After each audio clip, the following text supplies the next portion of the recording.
Good morning. So kararating lang ng aking mga anak, kaya dito na naman tayo ngayon sa tinda series natin. Ito, mayroon tayong talong ito, at may alamang, may sitaw.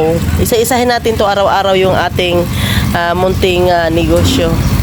Ito na ang nabungaran nyo. Oh, 'di ba? Ito po ay sa harap lang talaga ito ng kalsada. Ayan, mayroon tilapia, bangus, tawilis, galunggong, tahong, paa ng manok. Ayan. At yung baboy natin na baboy at saka manok. Ayan, naghihiwa-hiwa na ngayong isa. So sa gusto diyan. Uy, sariwa talaga ito, oh. Ang sarap nito sa bawan. Pula pa yung hasang, oh. Pulang-pula yung hasang. Tingnan niyo naman. Oh. Sus, grabe. At ito yung natira namin kahapon. So, medyo mababa-baba ang presyo nito kasi tira to kahapon. At ito ang the best talaga. Uy!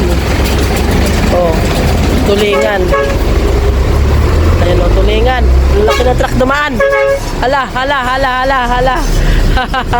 Ayan, may ano. So, kahit paninda natin ito, bibili tayo dito na tulingan. Siyempre, ito sa akin, neck. Oh. Bibili. Siyempre, paninda, bibili rin. Oh. Magkano? Kalahati.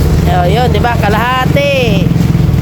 Hiwa-hiwa series tayo. Ito yung ating tulingan. Ayan, bibili rin tayo para hindi tayo malugi. Ngayon, ang gagawin natin sa mga dyan, baguhan. Ganito lang yan kasimple, oh. Iikutin lang yan pag hindi kaya ng inyong mga kamay. Kailangan kasi ito, matanggal itong pinaka sa kasi ayan, oh, kita nyo. Ito ang kailangan matanggal yan. Iikutin lang naman yan, eh. Yan. Pag ikot niyan dito, hindi pipwersahin, naputol. Naputol pa rin. Wala na tayong choice. Wala na to. Hiwa series. Oy! Nako, kailangan hanggang mamaya hapon to. Tipid tayo. Baka bilang yarn. Bilang talaga yan. Oh. Diba? Sarap. Lagyan ng tanglad ito mamaya. Ay, paldo. Paldo na yan. Paldo ang bunganga. Siyempre. Yung gasolina. Ito na yung... Oh, yung gasolina mo kaganina, ha? Isa yun, ha? Hindi. Dalis na ko ba? Hindi. Kay babayaran mo raw. Oh, guys, ito. Oh, ito lang. Simple lang yung natin. Thank you so much for watching. Yun, no? Okay na.